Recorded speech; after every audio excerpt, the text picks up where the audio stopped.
Tem forças neste mundo que a ciência não consegue explicar. Trabalhos espirituais feitos em encruzilhadas de cemitério, bonecas enterradas com agulhas no coração e retornos que destroem quem fez o mal. Em São Paulo, um coordenador de frota perde emprego, casamento e saúde em 2 semanas. Escavam uma encruzilhada e encontram sua foto atravessada por 7 pregos. Em Moema, infiltrações impossíveis, acidentes quase fatais e brigas inexplicáveis depois que uma tia invejosa visita o apartamento novo. Macumba não é lenda, é real e tem consequências. Se você tem coragem, fique comigo. Primeiro relato. Tudo começou a desmoronar em março de 2023, quando perdi o emprego que tinha há 8 anos. Fui demitido sem aviso prévio e na mesma semana meu carro bateu num poste, mesmo dirigindo devagar. O freio não funcionou e 2 dias depois minha esposa disse que queria se separar do nada, depois de 7 anos de casamento. Tudo isso em 10 dias que destruíram a vida estável que eu tinha construído. No começo achei que era só azar, aquelas fases ruins que todo mundo passa. Então tentei reagir, mandei currículo para 30 empresas diferentes, fui em 6 entrevistas e em todas elas eu chegava no final do processo e sempre acontecia alguma coisa estranha. Ou o entrevistador recebia uma ligação de última hora e cancelava. Ou eu chegava no endereço e a vaga tinha sido preenchida naquela manhã mesmo. Ou simplesmente nunca mais me retornavam depois de dizer que eu era o candidato ideal. Era como se tivesse uma força invisível bloqueando qualquer oportunidade que aparecia na minha frente. Aí começaram os problemas de saúde, dor de cabeça constante que não passava com remédio. Fiz exames e nada foi encontrado. Depois vieram dores no estômago, vomitava tudo, perdi 7 quilos em 3 semanas. Mas os médicos diziam que eu estava saudável. E então começaram os sonhos. Toda noite eu sonhava com a mesma coisa. Eu estava parado no meio de uma encruzilhada vazia de madrugada, 4 ruas escuras se encontrando. E tinha uma mulher de costas para mim, a uns 20 metros de distância, vestida de vermelho e preto. Ela não se movia, só ficava ali parada, e eu sabia que não podia deixar ela se virar, porque se eu visse o rosto dela, alguma coisa muito ruim ia acontecer. Então eu ficava ali travado, tentando não fazer barulho. Mas sempre no final do sonho, ela começava a girar o corpo devagar, e eu acordava suando frio e gritando antes de ver o rosto. E isso acontecia toda noite, sem exceção, durante 2 meses seguidos. Minha mãe percebeu que tinha algo muito errado quando foi me visitar no apartamento que eu tinha alugado depois da separação e viu o estado deplorável que eu estava. Barba por fazer há semanas, apartamento sujo e bagunçado, geladeira vazia. Eu tinha perdido mais 10 quilos e estava com olheiras fundas e mãos tremendo. Ela sentou comigo e perguntou se eu tinha brigado com alguém recentemente, se tinha alguma pessoa que pudesse estar com raiva de mim ou inveja da minha vida. E eu fiquei pensando, mas não conseguia lembrar de ninguém específico. Sempre fui uma pessoa tranquila, poucos amigos, sem inimigos declarados. Mas então minha mãe mencionou o nome da Silvana. A Silvana era uma mulher que tinha trabalhado comigo na empresa de logística. Ela era assistente administrativa e sempre foi meio estranha, muito quieta, nunca conversava com ninguém no almoço. Ficava olhando as pessoas de um jeito intenso, que deixava todo mundo desconfortável. Uns 2 anos antes de eu ser demitido, ela tinha pedido para ser transferida para o meu departamento. Disse que queria aprender sobre coordenação de frota, e eu, como sempre, fui solícito, aceitei e comecei a ensinar ela sobre os processos. Passava tempo explicando planilhas, rotas, manutenção de veículos, Depois de 6 meses trabalhando junto, a Silvana começou a ter comportamentos estranhos. Ela chegava muito perto de mim quando falava, tocava meu braço sem necessidade, Mandava mensagem no WhatsApp, fora do horário de trabalho, perguntando coisas pessoais. E um dia ela me chamou para tomar café depois do expediente e confessou que estava apaixonada por mim, que achava que éramos almas gêmeas e que a gente deveria ficar junto. Eu fiquei extremamente desconfortável. Disse que era casado e que não tinha interesse nenhum, além de profissional. E pedi desculpas, mas fui bem claro que não ia acontecer nada entre a gente. A partir daquele dia, ela mudou completamente. O olhar dela ficou duro e frio. Ela parou de falar comigo a não ser o estritamente necessário para o trabalho. E eu percebi que ela ficava me observando de longe, com uma expressão que eu só posso descrever como ódio puro. 2 meses depois, ela pediu transferência para outra filial da empresa e eu nunca mais tive contato com ela. Achei que o problema tinha acabado ali, mas minha mãe tinha uma teoria diferente. Minha mãe é católica, mas também respeita religiões afro-brasileiras. Ela tem uma amiga que é filha de santo num terreiro de Umbanda, na zona sul de São Paulo. E ela sugeriu que eu fosse lá conversar com o pai Joaquim, que era o dirigente do terreiro. Disse que ele tinha experiência com casos de trabalho espiritual feito para prejudicar pessoas. Eu sempre fui cético com essas coisas. Nunca acreditei muito em macumba ou feitiço, mas a situação estava tão desesperadora que eu concordei em ir. Não tinha mais nada a perder mesmo. O terreiro ficava numa casa simples na Vila Mariana, portão verde, quintal com plantas, uma construção anexa nos fundos onde aconteciam as sessões. Cheguei numa quinta-feira à tarde. O pai Joaquim era um homem negro, de uns 60 anos, cabelo grisalho, roupas brancas impecáveis, olhar profundo e tranquilo que te fazia sentir que ele enxergava além da superfície. Sentei com ele numa sala pequena, com imagens de santos católicos e orixás nas paredes. E ele pediu para eu contar tudo o que tinha acontecido nos últimos meses, sem omitir nenhum detalhe. Contei sobre a demissão, o carro, a separação, as entrevistas que nunca davam certo, os problemas de saúde inexplicáveis, os sonhos com a mulher na encruzilhada, e mencionei a Silvana e a rejeição que ela tinha sofrido. O pai Joaquim ficou em silêncio por um tempo longo, depois que terminei de falar. Fechou os olhos como se estivesse concentrado em algo invisível, e então abriu os olhos e disse com voz firme: "Tem trabalho pesado feito contra você, trabalho de amarração e destruição. Foi feito numa encruzilhada há cerca de 6 meses. A pessoa que mandou fazer queria te ver sofrer, queria destruir sua vida em todos os aspectos, profissional, amoroso, saúde, tudo." Senti um frio na espinha porque 6 meses atrás era exatamente quando a Silvana tinha pedido transferência. As datas batiam perfeitamente. O pai Joaquim continuou: "A mulher que você vê nos sonhos vestida de vermelho e preto é a entidade que foi assentada para trabalhar contra você. Ela tá parada na encruzilhada te esperando. Por isso você não consegue seguir para frente em nada na vida. Toda vez que você tenta dar um passo, ela bloqueia o caminho. E se ela virar e você ver o rosto dela no sonho, o trabalho se completa. E aí, as consequências vão ser irreversíveis." Perguntei o que significava irreversíveis, e ele foi direto: morte, doença grave terminal, loucura, depende de como o trabalho foi amarrado. Mas não é nada bom. Você tem que desfazer isso, urgente.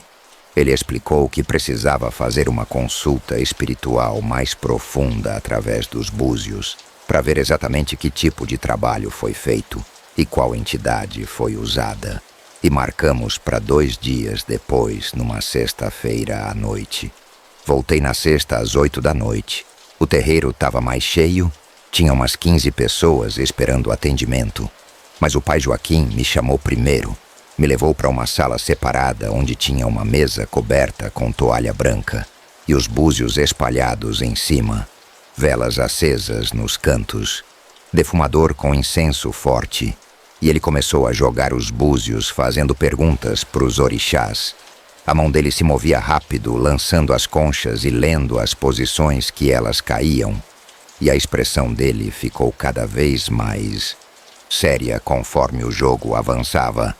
Depois de uns 20 minutos, ele parou, olhou para mim e disse: "É pior do que eu pensava. Foi feito um ebó de destruição com seu nome, sua foto, seus fluidos corporais que foram roubados, provavelmente fio de cabelo ou unha. A pessoa tinha acesso próximo a você. O trabalho foi enterrado numa encruzilhada de cemitério, com oferenda para Exu das Almas e para Pombagira Maria Padilha. São entidades poderosas que, quando mal direcionadas, causam destruição total. E o trabalho foi amarrado com sangue de animal e pólvora. É um dos trabalhos mais pesados que existe na quimbanda." Fiquei apavorado. Perguntei se tinha como desfazer, e ele disse que sim, mas que ia ser um processo trabalhoso. Precisava primeiro fazer uma limpeza espiritual urgente em mim, para tirar a carga negativa que estava grudada. Depois precisava ir na encruzilhada onde o trabalho foi enterrado, para desenterrar e desfazer o ebó. E por fim, fazer um trabalho de proteção forte, para eu não sofrer retorno ou novos ataques. Perguntei quanto custava, e ele disse que não cobrava valor fixo. Cada um pagava o que podia, que o importante era resolver a situação. A limpeza começou na hora.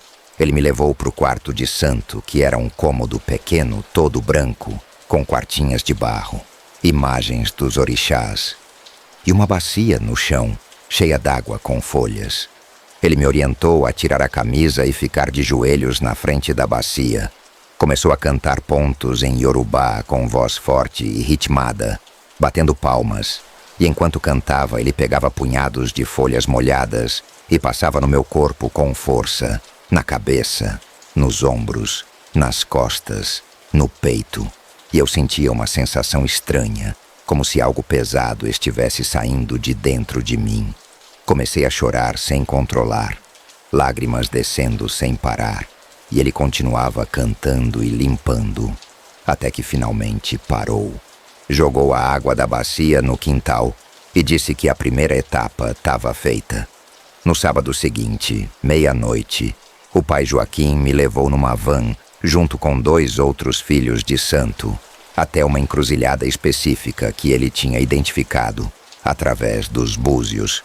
Ficava num bairro distante da Zona Sul, perto de um cemitério municipal. Chegamos lá.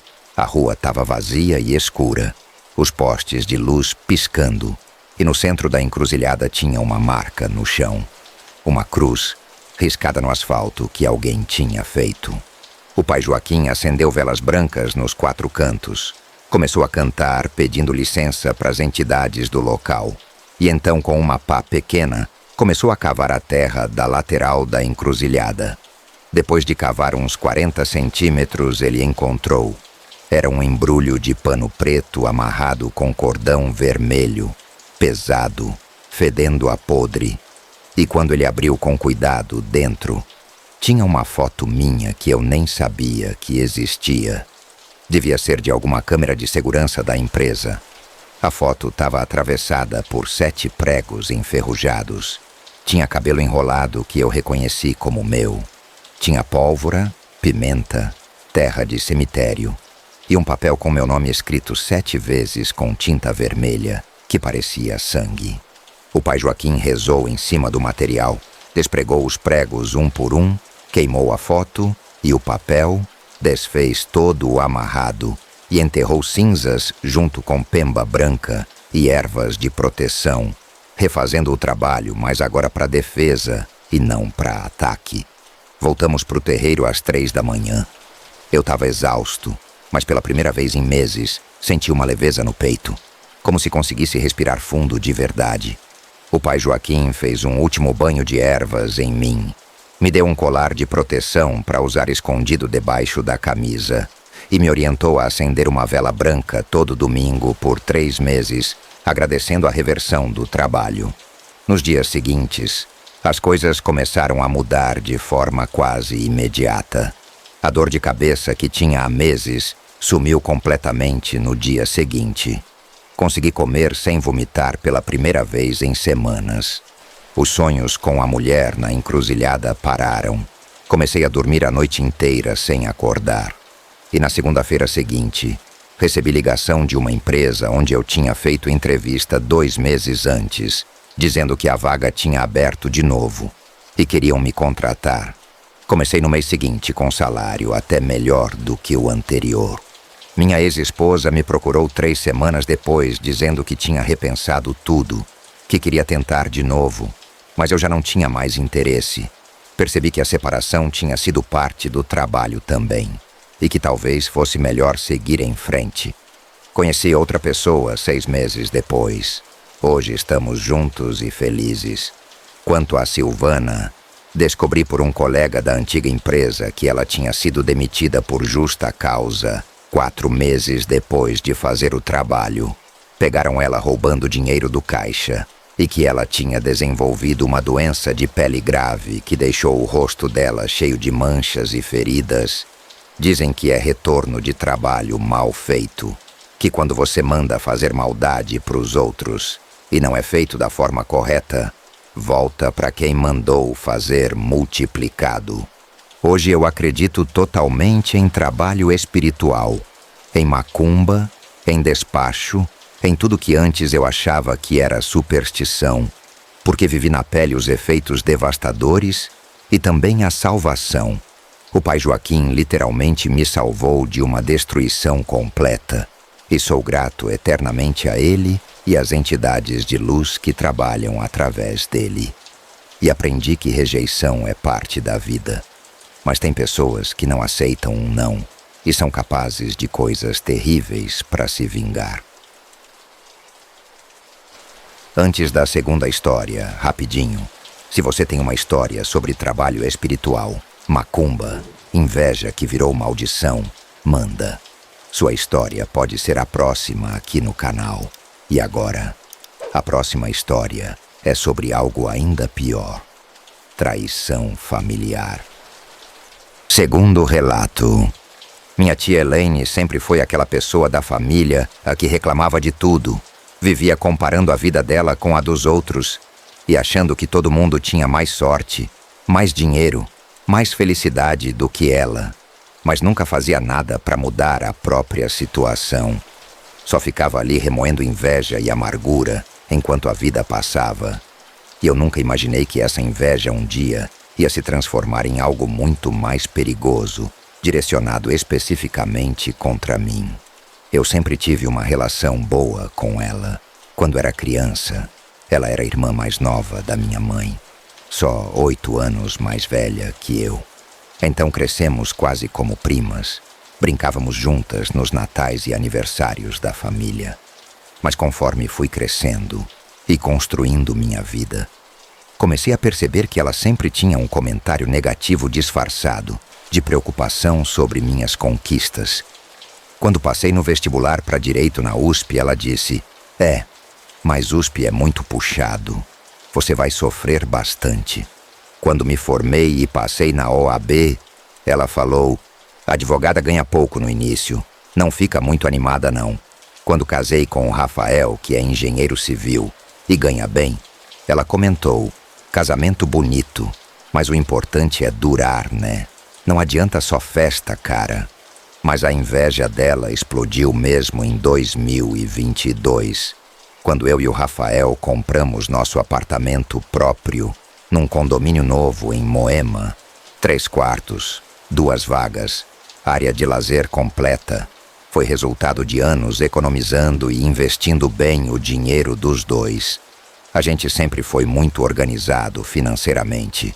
Nunca gastamos além do que podíamos. Juntamos uma entrada boa e conseguimos um financiamento com parcelas que cabiam no orçamento. Fizemos um churrasco de inauguração e convidamos toda a família, minha mãe e meu pai, super orgulhosos, meus irmãos felizes por mim. Mas a tia Elaine chegou com uma cara fechada e ficou o tempo todo andando pelo apartamento, fazendo comentários maldosos. Deve custar uma fortuna esse condomínio, né? Moema é perigoso à noite. Você vai ver. Apartamento grande assim dá muito trabalho para limpar. Tudo que ela falava tinha um veneno escondido, uma tentativa de diminuir a felicidade daquele momento. E eu lembro de ter pensado naquela hora que ela estava com muita inveja, mas achei que era só isso, sentimento ruim que ia passar. Nunca imaginei que ela ia tomar uma atitude concreta para me prejudicar. A situação dela realmente era bem diferente da minha. Ela tinha 43 anos, era divorciada há 6. Morava num apartamento alugado pequeno e velho na Vila Matilde. Trabalhava como manicure autônoma, ganhando pouco e irregular. Não tinha conseguido juntar dinheiro para nada. Os 2 filhos dela, adolescentes, moravam com o ex-marido porque ela não tinha condição de sustentar. Então ela vivia naquela situação precária e amarga, enquanto me via com 29 anos, já estabelecida, com carreira, casamento estável, apartamento próprio. E isso corroía ela por dentro. 3 semanas depois do churrasco, começaram os problemas. Primeiro foi uma infiltração gigante no teto da sala, que apareceu do nada. O apartamento de cima não tinha nenhum vazamento, mas mesmo assim, a água descia pela parede, destruindo a pintura nova. Chamamos o síndico, vistoriamos tudo. Ninguém encontrou a origem da água. Foi um mistério que custou R$ 4.000 de reparo. Aí na semana seguinte, o Rafael sofreu um acidente no canteiro de obras onde ele supervisionava. Uma viga de ferro soltou e passou raspando na cabeça dele. Se ele tivesse dado mais um passo, teria morrido. Ele escapou com um corte profundo no ombro, que precisou de 20 pontos, mas podia ter sido fatal. Depois foi meu carro, comprado 0 km 6 meses antes. De repente começou a dar problema atrás de problema. Sistema elétrico falhando, motor fervendo sem motivo, pneus furando toda semana, mesmo sem prego nenhum. Levei na concessionária 5 vezes e os mecânicos não entendiam o que estava acontecendo, porque era carro novo ainda na garantia. E então comecei a ter problemas no trabalho.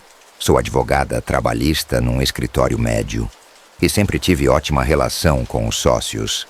Mas de repente começaram a me questionar sobre prazos que eu tinha certeza que tinha cumprido. Documentos que sumiam da minha mesa. Reuniões que eu era acusada de ter faltado, mas eu tinha certeza que não tinha sido convocada. Era como se tivesse um sabotador invisível, trabalhando para me fazer parecer incompetente. E o pior de tudo foram os problemas conjugais que começaram do nada. Eu e o Rafael, que sempre fomos um casal tranquilo e companheiro. De repente começamos a brigar por qualquer bobagem, discussões acaloradas, sobre coisas insignificantes que escalavam rápido para ofensas pessoais. Teve noites que ele dormiu no sofá. Teve dia que eu chorei no banheiro pensando se tinha casado com a pessoa certa. Era uma energia horrível dentro de casa que não existia antes e que não tinha explicação lógica. Minha mãe percebeu que algo estava errado quando fui almoçar na casa dela num domingo. E desabei chorando, contando tudo o que estava acontecendo. A infiltração, o acidente do Rafael, o carro, o trabalho, as brigas. E ela ficou preocupada porque era coisa demais acontecendo de uma vez. Sugeriu que eu procurasse ajuda espiritual. Falou que conhecia uma mãe de santo em Santo Amaro, que era muito boa e respeitada, a mãe Rita do Candomblé. E mesmo eu sendo católica, praticante, concordei em ir porque situação estava insustentável. Foi numa terça-feira à tarde, no terreiro da mãe Rita, uma casa simples com quintal grande, cheio de plantas, quartinhas de barro na entrada, uma construção anexa toda branca onde ficava o quarto de santo. A mãe Rita era uma mulher negra de uns 50 anos, estatura baixa, olhos perspicazes que pareciam enxergar através da pessoa. Ela me recebeu num cômodo pequeno com imagens dos orixás nas paredes e me pediu para contar tudo sem pressa. Contei sobre todos os problemas dos últimos 2 meses e quando terminei, ela balançou a cabeça devagar e disse: "Tem trabalho pesado contra você e quem fez foi alguém próximo da família. ou muito próximo, pessoa que teve acesso à sua casa. Fiquei chocada porque eu não esperava que fosse algo proposital de alguém conhecido. Pensei que fosse apenas uma fase ruim. Mas ela insistiu e disse que precisava jogar os búzios para ver com clareza quem era e o que tinha sido feito. Marcamos para o dia seguinte à noite. Voltei para o apartamento confusa e assustada, pensando quem da minha convivência poderia querer me prejudicar daquele jeito. Na quarta noite, voltei ao terreiro. A mãe Rita me levou para o quarto de santo. Acendeu velas, queimou incenso, espalhou os búzios na mesa e começou o jogo cantando em Iorubá, lançando as conchas e lendo as posições com atenção profunda. E depois de uns 15 minutos ela parou, olhou para mim com expressão séria e disse: "Foi uma mulher mais velha que você, da família pelo lado da sua mãe. Ela tem inveja da sua vida, da sua casa nova, do seu casamento. Ela fez um trabalho de amarração e atraso para destruir tudo que você construiu. O trabalho foi enterrado perto da sua casa, provavelmente no condomínio ou na rua. E tem objetos seus que foram usados, roupa, cabelo, algo pessoal." Meu estômago revirou porque eu soube imediatamente quem era. Só podia ser a tia Elaine. Ela era a única que se encaixava perfeitamente na descrição. Irmã da minha mãe, mais velha que eu. Tinha demonstrado inveja clara do apartamento e tinha estado dentro da minha casa no dia do churrasco, com acesso a todos os cômodos. Contei para mãe Rita sobre ela e sobre os comentários maldosos que tinha feito, e ela confirmou que era essa pessoa mesmo. Disse que os búzios mostravam claramente que foi uma mulher da família, movida por inveja e ressentimento. Perguntei como ela tinha conseguido objetos meus. E a mãe Rita explicou que no dia que ela esteve na casa, devia ter pegado alguma coisa. Um fio de cabelo da escova, uma unha da lixeira do banheiro, um pedaço pequeno de roupa. Qualquer coisa que tivesse meu material biológico servia pro trabalho. Fiquei enojada imaginando minha própria tia revirando meu banheiro, procurando material para usar contra mim. Era uma traição tão profunda que dava vontade de vomitar. A mãe Rita disse que o trabalho tinha sido feito há cerca de 2 meses. Batia exatamente com a data do churrasco de inauguração e que tinha sido um trabalho comprado em casa de Quimbanda, provavelmente com Exu Caveira e Pombagira das Almas, entidades que, quando mal direcionadas, causam destruição em relacionamentos, finanças, saúde e sorte geral. Ela explicou que precisava fazer uma limpeza urgente em mim e no Rafael. Depois precisava descobrir onde o trabalho tinha sido enterrado para desfazer. E, por fim, fazer uma proteção forte para evitar novos ataques. Começamos naquela mesma noite. Ela me levou para o quintal, onde tinha uma bacia grande com água e ervas. Me fez ajoelhar e começou a cantar pontos, riscando pemba branca ao meu redor, jogando água com folhas na minha cabeça e no meu corpo. E enquanto fazia isso, eu sentia uma sensação estranha de peso saindo de mim. Comecei a chorar copiosamente, sem controle, soluçando alto, e ela continuava cantando e limpando, até que finalmente parou e disse que a primeira camada tinha sido retirada. No dia seguinte eu trouxe o Rafael para fazer a limpeza dele também. Ele estava cético no início, mas concordou porque viu o quanto eu estava desesperada. Passou pelo mesmo processo e confessou depois que sentiu diferença, uma leveza que não sentia há semanas. A mãe Rita nos deu banhos de ervas para tomar em casa por 7 dias seguidos e marcou para a semana seguinte a busca pelo trabalho enterrado. No sábado à noite, meia-noite, a mãe Rita foi com a gente para o condomínio em Moema. Ela trouxe 2 filhos de santo para ajudar. Entramos discretamente pela garagem para não chamar atenção e ela começou a caminhar pelo terreno do condomínio, com os olhos fechados, como se estivesse sendo guiada por algo invisível. Ia tocando nas árvores, nas paredes, sentindo a energia dos lugares. Depois de uns 20 minutos, Ela parou num cantinho específico do jardim do condomínio, um lugar meio escondido atrás de umas palmeiras decorativas perto do muro de divisa. Apontou para o chão e disse: "Tá aqui." Os filhos de santo começaram a cavar com pás pequenas e encontraram a uns 30 centímetros de profundidade um saco plástico preto amarrado. E dentro dele tinha uma boneca de pano que parecia ter sido feita para me representar. Tinha cabelo parecido com o meu colado na cabeça da boneca. A boneca estava atravessada por agulhas nos olhos, na boca, no coração e entre as pernas. Tinha pólvora, pimenta, enxofre, terra de cemitério e um papel com meu nome e do Rafael escritos com tinta vermelha em forma de cruz.